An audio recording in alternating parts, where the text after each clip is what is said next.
Final Destination movies are known for their death scenes, but did you know that several of those death scenes were actually inspired by real life? While the premonitions and the cheating death part are fiction, several of the gruesome visions that you see are based on actual events. Writer Jeffrey Reddick said that while he was flying home to Kentucky, he read a magazine article about a woman that cheated death. She was on vacation and received a call from her mother that told her not to take the flight back the next day because she had a bad feeling about it. The woman changed her flight and later found out that the plane she was originally supposed to be on had crashed. However, that's not the only real-life inspiration for the film series. In Final Destination 2, it's a year after the Flight 180 disaster, and the lead character and 3 friends are driving to Daytona Beach for a spring break. But in typical Final Destination fashion, they have a premonition. The premonition shows an extremely horrific multi-car pileup that comes true, but that scene was inspired by the 2002 vehicle pileup that happened on an extremely foggy morning on Interstate 75 in Georgia. 87 vehicles, including 24 tractor trailers, were involved. 4 people died that day, and 39 others suffered injuries, with many of them being severe. A state trooper said that in his 30 years on the job, he'd never seen fog that thick and so concentrated in such a small area, and that the most horrific thing was all of the screams that he heard coming out of the fog. In 1990, 40 miles away, a pileup in Tennessee killed 12 people, and fog was also the cause of that. This is what some of the witnesses had to say about what they saw and heard that day. It was so foggy, I don't have a clue what happened. I couldn't see anything. I couldn't see what was going on, and I must be alive for some reason. Someone that lived near the interstate said, I heard a big truck screeching. I heard a crash, and another crash, and then another crash, and I heard people screaming. A man said his SUV ricocheted off a tractor trailer and went under another one. And he was bleeding heavily from a head wound, and he crawled through the window of his SUV because he could smell the diesel and he was worried about an explosion. The Final Destination's racetrack scene was inspired by the 24-hour Le Mans racing disaster that took place in France on June 11th in 1955. It was the deadliest day in auto racing history, and over 80 people died that day, and many others were seriously wounded. It's 2 hours into this race. Things got so bad, photographers were taking pictures of priests performing last rites. And during the 35th lap and the second hour of the race, all hell broke loose. It all started when Mike Hawthorne, who was leading, received a signal from his pit crew to stop for gas. But because he was going so fast at about 125 to 150 miles per hour, he couldn't make the turn, so he had to do another lap. The driver behind him was Lance Macklin, and he swerved in an attempt to avoid hitting the driver in front of him. So Pierre Levay was behind Macklin, and he tried to stop, but unfortunately he was going the same speed, so he ended up hitting Macklin, and his Mercedes went airborne. The sloping back of the car acted like a ramp for Levay's Mercedes, so his car then crashed into the embankment and disintegrated, and Pierre Levay died instantly. The engine, the hood, and the front axle all broke free and flew into the crowd. The only thing the crowd had to protect them was a few hay bales. The hood of the car decapitated 14 people within 300 feet, and the rear of the car burst into flames.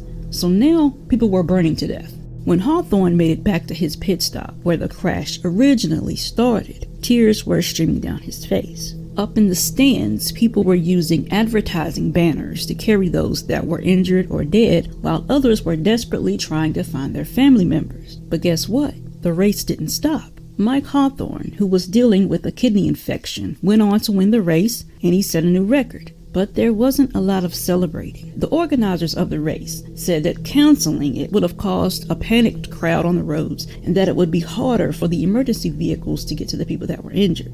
The exact number of deaths isn't known because French police files have never been opened. Many of the injured were believed to have passed away in the weeks and the months afterwards. One Le Mans racing chief later estimated the death toll to be about 130. In 1959, Mike Hawthorne was driving his Jaguar on a public road and was racing against a team manager named Rob Walker, who was driving a Mercedes-Benz. Hawthorne lost control of the car and he crashed into a tree. The force was so great that it tore the tree roots out of the ground. He was killed instantly, and he was only 30 years old. Do you remember the premonition that Nick had about the escalator in Final Destination 4? Well, something similar to that happened.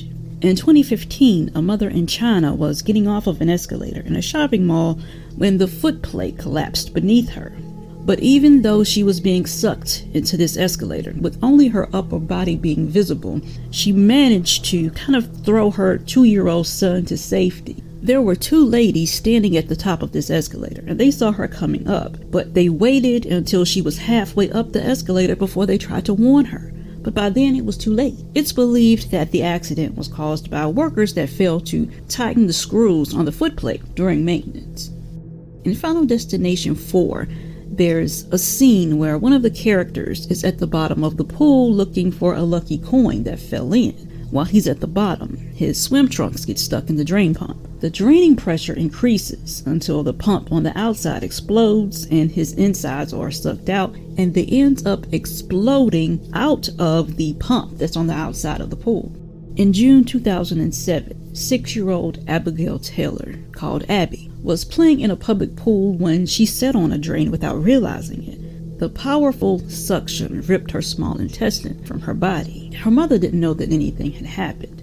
But when the other kids got out to shower, Abby was still sitting in the pool. Her mother called her name, but when Abby stood up to get out, she could tell that something was wrong. She looked dizzy, and she was walking sideways, and after just taking a few steps, she fell and hit her head on the pool deck, which knocked out her front tooth, and it also caused her to fall into the adult swimming pool.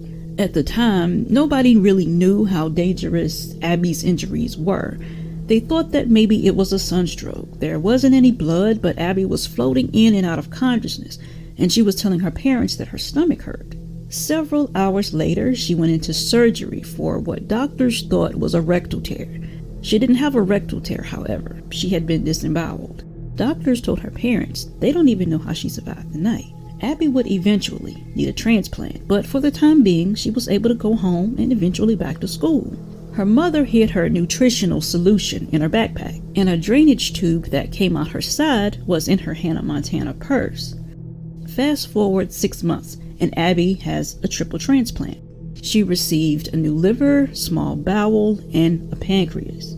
For a couple of months, it looks like things were improving, but a few months after the transplant, Abby developed a condition called PTLD, or post-transplant lymphoproliferative disease, which affects certain blood cells. It can develop into a type of cancer that sometimes occurs after an organ transplant. So now, on top of everything else, Abby had to start chemotherapy. Her body also started to partially reject her liver, so she needed kidney dialysis to remove excess fluid from her body. In early March of 2008, her new organs started to fail, and on March 20th, 2008, at 6:10 p.m., she passed away with her family by her side.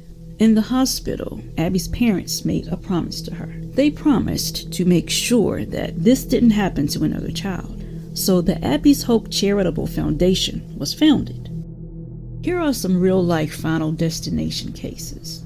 Jessica was selling tickets to an event at a famous local club called Kiss Nightclub, but as she was getting ready to leave for the event, her boyfriend begged her not to go. She later learned that the club had caught on fire due to the band's pyrotechnics malfunctioning. 238 people were killed that night. Some were killed from toxic fumes, while others were being crushed while trying to get out. She felt lucky to be alive thanks to her boyfriend, but 5 days later, when she was picking him up from work, their car collided head-on with the truck, and Jessica died instantly, and her boyfriend died the next day. On December the 13th, 1977, a plane that was carrying the University of Evansville basketball team crashed on takeoff at the Evansville Regional Airport. The plane lost control and crashed shortly after it took off.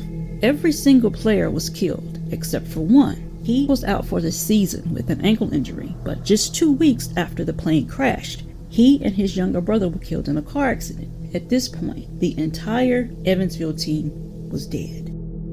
On June 24th in 2011, a woman from Russia complained about chest pains to her husband, and then she collapsed at home. She was soon declared dead. But during her funeral, her casket flew open and her eyes fluttered and she screamed. She was immediately rushed to the hospital again, where she lived for another 12 minutes. This time she had a heart attack due to shock, and this time she was really dead.